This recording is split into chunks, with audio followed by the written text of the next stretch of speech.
This is M Pachauri. स्वागत है आप सभी का YouTube channel masters in ethical hacking 2.0 पर। यहाँ हम जानेंगे क्या है रियल साइबर सिक्योरिटी और कैसे करते हैं साइबर सिक्योरिटी एक्सपर्ट बड़े बड़े केसेस को solve. Hello and welcome friends. आज की इस क्लास में हम जानने वाले हैं नेटवर्क फुटप्रिंटिंग के बारे में, यानी कि नेटवर्क से इन्फॉर्मेशन को किस तरह से कलेक्ट किया जाता है। तो फ्रेंड्स, इस क्लास में अभी तक हमने जाना कि वेबसाइट के नेम से जो जानकारी कैसे लेते हैं, ईमेल से कैसे जानकारी इकट्ठा करते हैं। अब यहाँ पे थोड़ा सा आगे हम बढ़ जाते हैं कि अगर हमें वेबसाइट का नाम पता चल जाए या वेबसाइट के नाम से कुछ इन्फॉर्मेशन पता चल जाए, तो अब हम वेबसाइट्स के बारे में इन्फॉर्मेशन निकालेंगे कि वो रनिंग फेस में है या नहीं, या फिर उसमें कौन सा सर्वर का इस्तेमाल किया गया है, ईमेल के लिए कौन से सर्वर का इस्तेमाल किया गया है, और किस किस तरह से वो जो वेबसाइट है हम तक पहुंच रही है, उसके रास्ते में कौन कौन सी चीज़ें आती हैं। तो ये तीनों चीज़ें बहुत इंपॉर्टेंट है फ्रेंड्स। यानी कि अगर हमें सबसे पहले वेबसाइट के बारे में पता चल गया, ऑनर के बारे में, ईमेल के बारे में, अब हम ये देख रहे हैं कि वो इन्फॉर्मेशन जो फिलो हो रही है, मतलब वेबसाइट तक पहुंचने के जो तरीके हैं उन्हें हम अप्लाई करके देख रहे हैं। ये सब आता है नेटवर्क फुटप्रिंटिंग के अंदर, यानी कि नेटवर्क से जुड़ी हुई चीज़ें। तो फ्रेंड्स, ये हम कमांड्स के ज़रिए करने वाले हैं। सबसे पहले मैं जो यूज़ करने वाला हूँ, यहाँ पे हम देखेंगे कमांड प्रॉम्प्ट। और कमांड प्रॉम्प्ट को आपको करना है रन एज एडमिनिस्ट्रेटर। तो सबसे पहले हम जानते हैं कि वेबसाइट रनिंग फेस में है या नहीं। तो उसके लिए आपको कमांड देनी होती है पिंग, और कोई भी जो वेबसाइट है जिस पे आप ये वर्क कर रहे हैं उसका नाम आप दे सकते हैं। अच्छा, कलर चेंज करने के लिए मैं आपको बता देता हूँ। कलर के लिए यहाँ पे कमांड है 127। तो अभी हम क्या कर रहे थे, यहाँ पे हमें चेक करना है पिंग, और जो भी वेबसाइट थी उसका नाम लिखना है ताकि हमें पता चले कि वो रनिंग फेस में है या नहीं। तो फ्रेंड्स, आप ये देखेंगे कि डेटा सेंडिंग और रिसीविंग हो रहा है। इसका मतलब रिप्लाई आ रहा है उस वेबसाइट से, तो इसका मतलब वो रनिंग है, चल रही है। अच्छा, अब सेकंड में देखते हैं कि पिंग कमांड को यूज़ करने के तरीके क्या हैं, पिंग से हम क्या क्या कर सकते हैं। तो आपको यहाँ क्वेश्चन मार्क लगा देना है, उसे यूज़ करने के जो मेथड्स हैं वो आपके सामने आ जाएंगे। आप देख सकते हैं a resolve address to host name and count the number of echo request. तो ये अलग अलग मेथड्स हैं जिनसे आप यूज़ कर सकते हैं पिंग कमांड को। तो अगर जैसे कि मान लीजिए मैं a resolve the address to the host name, ये कमांड में लगा के देख लेता हूँ। तो यहाँ मैंने ये जो नाम है इससे पहले यूज़ कर दिया ए, और अब हम वो जो होस्ट नेम है वो रिजॉल्व करके आपको बताएगा कि उसका होस्ट नेम क्या है। तो यहाँ इन्फॉर्मेशन आपको उससे रिलेटेड मिल जाएगी।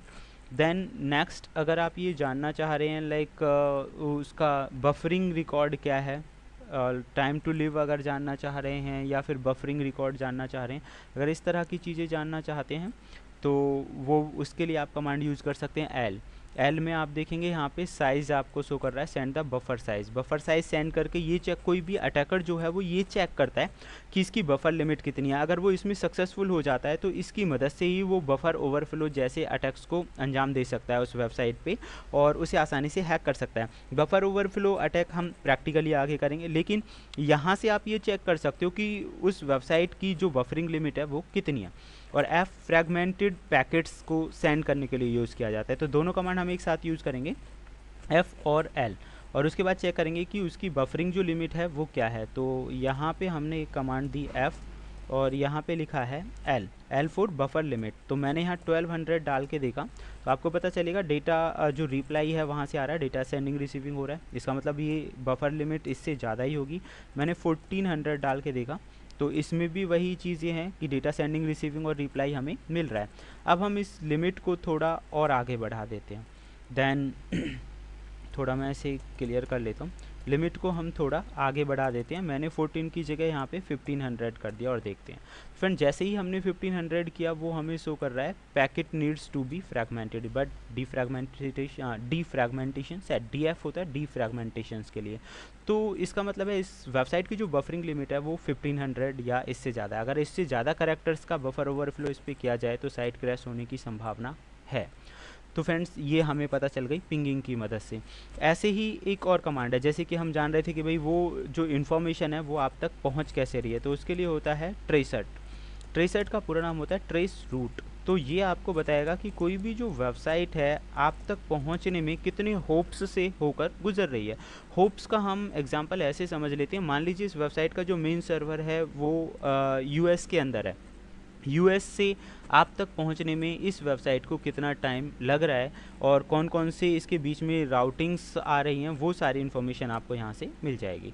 तो फ्रेंड्स 30 होप्स ये लेकर चल रहा है और 30 तक में तो बहुत टाइमिंग लग सकता है, आप कम होप्स भी ले सकते हैं, 3, 4, 5, 7 कुछ भी। तो सबसे पहले इसने जो दिखाया है, ये जो मिली और माइक्रो सेकेंड्स में टाइमिंग होता है, एंड सबसे पहले दिखाया इसने हमारा वाला जो एड्रेस है वो, और उसके बाद जो दूसरे होप्स हैं उनके बारे में जानकारी आना स्टार्ट होगा। आप देख सकते हैं 3rd नंबर पे जो होप है 10.72, सेकंड नंबर वाला जो था टाइम आउट हो गया। टाइम आउट मतलब उतनी टाइम लिमिट में इसे वहाँ से रिप्लाई नहीं मिल पाया। तो इस तरह से ये आपको बताएगा कि कोई भी वेबसाइट आप तक पहुंच कैसे रही है, क्योंकि इससे आपको जानकारी मिलेगी। आप ये जो एड्रेसेस आए हैं यहाँ पे इनको कॉपी कीजिए 172.25.10.160 और गूगल पे जाके आप सर्च कर सकते हैं, जैसे कि मैंने ईमेल के अंदर आपको बताया था कि भाई आईपी एड्रेस को ट्रैक माई आईपी कर लीजिए और ये आईपी एड्रेस कहाँ का है ये आपको पता चल जाएगा। तो रूट एक क्लियर हो जाएगा कि आप तक वो चीज़ पहुँची कैसे है। तो एक बहुत बेहतरीन ये कमांड हम कह सकते हैं। अब हम जानते हैं फ्रेंड्स नेक्स्ट कमांड के बारे में, that is called ns lookup। ns lookup आपको बताता है नेम सर्वर के बारे में। तो ये तब तक चल रहा है, मैं इसे क्लोज कर देता हूँ। The command name is ns lookup। Friends ns lookup का यूज़ हम करते हैं नेम सर्वर लुकअप के लिए। तो देखते हैं नेम सर्वर। अब इससे आपको पता क्या चलेगा, जैसे कि कमांड खुद ही बता रही है, सर्वर नेम के बारे में पता चलेगा। इसे यूज़ कैसे करते हैं, तो उसके लिए आपको यहाँ लिखना होगा हेल्प, और इसे यूज़ करने वाली जितनी भी कमांड्स हैं वो सब आपको पता चल जाएंगी। नेम है, ऑल है, रूट वगैरह। तो आपको जानना है ऑल। सबसे पहले आप ऑल मतलब सारी इन्फॉर्मेशन मिलेगी सर्वर वगैरह सारी चीज़ों के बारे में। तो यहाँ मुझे लिखना है जो भी कमांड देनी है आप दे सकते हैं यहाँ पे। तो मैंने कर दिया यहाँ पे वेबसाइट का नाम, और इसके बारे में जो सर्वर की इन्फॉर्मेशन है वो आपको पता चल जाएगी। तो फ्रेंड्स यहाँ हमें दिखा रहा है नेम, एड्रेस, एलियासेस, ये इन्फॉर्मेशन हमें मिल गई। आईपी एड्रेस वगैरह पता चल गया है। ओके, थोड़ा सा हम इसे एग्ज़िट करके क्लियर कर लेते हैं स्क्रीन को, और अगेन मैं यूज़ कर रहा हूँ ns lookup। तो वेबसाइट हमने सेट कर दी थी www. जो भी वेबसाइट का नाम है वो। अब हम इसके मेल एक्सचेंज के बारे में अगर जानना चाहते हैं कि भाई कोई भी जो वेबसाइट है उसका मेल एक्सचेंज सर्वर कौन सा है। मेल एक्सचेंज मतलब जिसकी मदद से वो मेल कर पाता है। तो आपको यहाँ कमांड देनी होगी set type mx stand for male exchange. और जब आप दोबारा से वही वेबसाइट लिखेंगे तो उसके मेल एक्सचेंज सर्वर की जानकारी भी आपको मिलेगी। तो आप यहाँ नीचे देख सकते हैं mx references 0 mail exchange server का नाम यहाँ पे आ रहा है, दैट इज़ mail.qualityplus.com। ये इसका मेल एक्सचेंज सर्वर है। तो इस तरह से ns lookup कमांड का भी आप इस्तेमाल करके देख सकते हैं, जो कि काफ़ी हेल्पफुल होती है नेटवर्क फुटप्रिंटिंग के अंदर। तो फ्रेंड्स फ़िलहाल इस वीडियो में सिर्फ इतना ही कि किस तरह से किसी भी वेबसाइट की अंदर की जानकारी आपने निकाला, आपने पता लगाया वेबसाइट रनिंग फेस में है या नहीं है। दूसरा पता लगाया उसमें क्या बफर ओवरफ्लो और दूसरी जो वल्नरेबिलिटी छोटी छोटी जो चीज़ें हैं उनके बारे में। तीसरा उसका मेल एक्सचेंज सर्वर कौन सा है और उसका सर्वर कौन सा है, इस तरह की चीज़ों के बारे में। तो फ्रेंड्स नेक्स्ट वीडियो में हम इससे भी बेहतर कुछ जानने वाले हैं। Thank you and good bye.